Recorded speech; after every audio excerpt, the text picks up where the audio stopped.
Hey guys! All right, it's Monday, doubleheader. I'm super excited about this doubleheader Monday. I'm doing the bells above. I'm doing the bells above. The bells above. You have to do this. I know I don't have a guitar though, and I cannot do that wide stand that the bass player does, the Sabatonian wide stand. Anyways, I'm really excited about this doubleheader for two complete different reasons. But first things first, because that's the expression. The expression is not first things last. Because if first things came last, then they wouldn't be first anymore. They would be last things. All right, so the last things first. All right, so we're starting off with this band. And by the way, I'm going to send Andy an email because couldn't he have picked a better name for this band? At least something that I could pronounce a little bit better. Oh, it's the Andy Gillian band? No, another Andy that's friend of ours. Andy from Ferro Rod. He's in this band.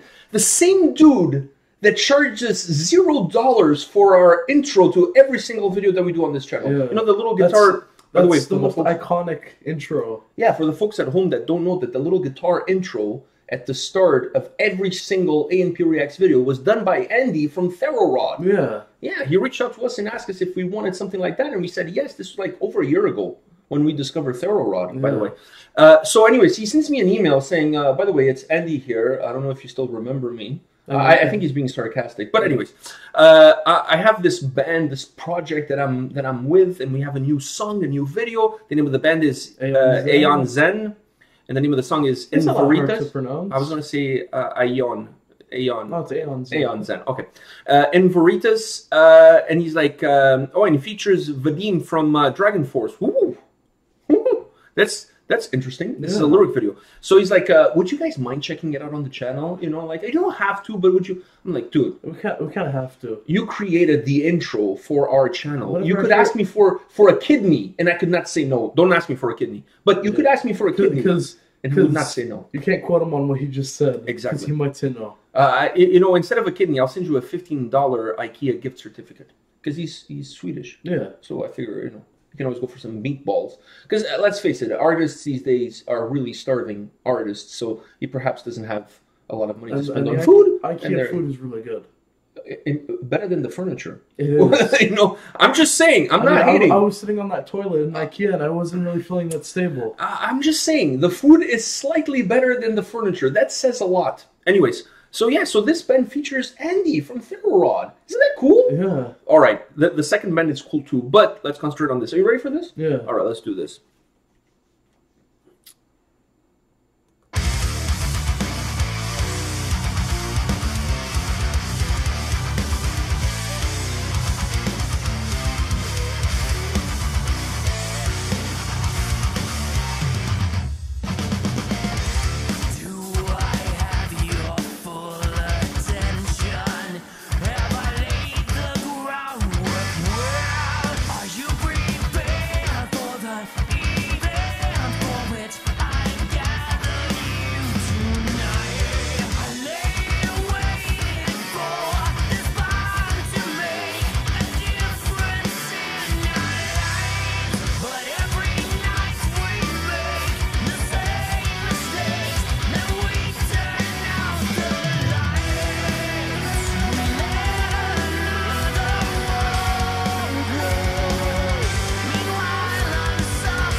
wow, very proggy. Very. I like that at the end. The nice little what's it called? Kind of choir kind of thing in the background of his vocals in the end there.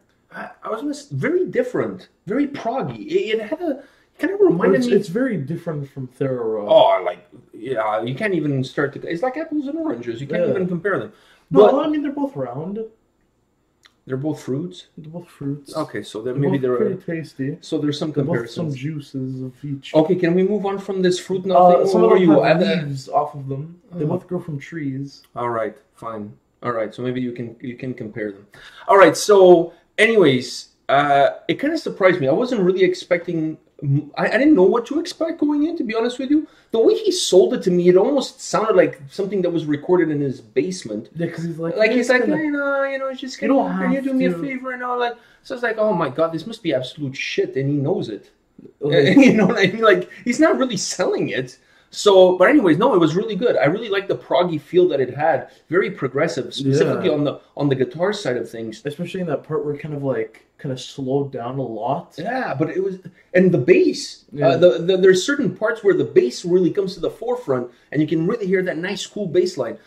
So it's very proggy. I kind of felt almost like this song had a little bit of Dream Theater in it, a little bit of Queensryche. There was a little bit of those bands in there, not a lot of the, not like in huge amounts, not like they kind of just like little sprinkles. Exactly, not like they copied those two bands, but you can see that those bands are influences, if you will. And the guitar solo was really cool. Yeah. I just wish, one thing I'll say, I wish the guitar solo was slightly longer. Because it was really good. Wasn't it like a synthesizer mostly? No, first was the guitar, then the keyboard melody came in right after. Like the two of them was like one bleed into the other. That one was really nice. It was nice, but I just kind of wish it was a little bit longer because the song is very proggy, but the guitar solo is not. The guitar solo has a different vibe to it. More of a... It gives the song a little bit of a heavier vibe to it. So I almost wanted that solo to be extended just a little. I'm not talking about like a lot, just a little bit, because it was really cool. And it changed the mood of the song during that time. I think the thing that changed the song a lot was that part where it kind of like like kind of choppy. It's like that come and go, like that choppy in and out of the feel. The way the guitar sounds. That's what I'm saying. It's very progressive sound in that way, in that aspect. It has a cool vibe to it. And that gives the song a little bit of a stop and go. Yeah. And at one point in time when you listen to it, you almost don't know where you're going. You feel kind of like you're lost within the song because you don't know if the next one is going to go a little bit longer or it's going to cut back again. And I liked it, though. I really did it. The vocals were amazing. The guitar work, both the solo and the melodies, was really good. I really liked it. Like I said, it had a little bit of Dream Theater, a little bit of Queensryche. Not the Queensryche that you know from like the early on Queensryche. I'm talking about like the Queensryche now. Not the Queen of the Reich or the Lady Wore Black. I'm not talking about that. Those are their own things. Yeah, those are what they are, and those were when they were. But now I'm talking about the new Queensryche sound now and Dream Theater kind of remind me a little bit. There was some inclination, some fragrance. I like to use that word, fragrance. Like some Febreze. Yeah, like the room was kind of stinky and somebody went and then you get a little bit of a proggy fragrance. Yeah. Yeah, all right. It's an expression that I use a lot when I'm doing my album reviews. Fragrance. Because when it's not like predominant and it just has a little bit of flavor. Like it has a little sprinkles. Yeah, exactly. All right, guys, this is it for the first video. But don't go anywhere because there's another video coming right after, and I'm really excited about that one too. And there's a connection with Sweden with that one. There's a little bit of it's kind of like a Swedish... Not really. A Swedish doubleheader, but like... Not really, because the band is not from Sweden, but there is a Swedish connection. Let's leave it like that. Swedish connection. Yeah, what's wrong with that's the nice name of a band. If the whole band's from Sweden. Oh, I thought... Well, there was a techno band called Swedish House Mafia, which I wonder if they're from Sweden. I don't even know if they're from Sweden. And I wonder if their first show was at IKEA. Oh. Because that would make total sense too. All right, anyways, enough of these rabbit holes. Come back for the next video. You're not going to regret it. I don't think you will because I don't think I am. I'm really excited. Honestly, I'm really excited. All right, come back for the next video. See you guys. See ya.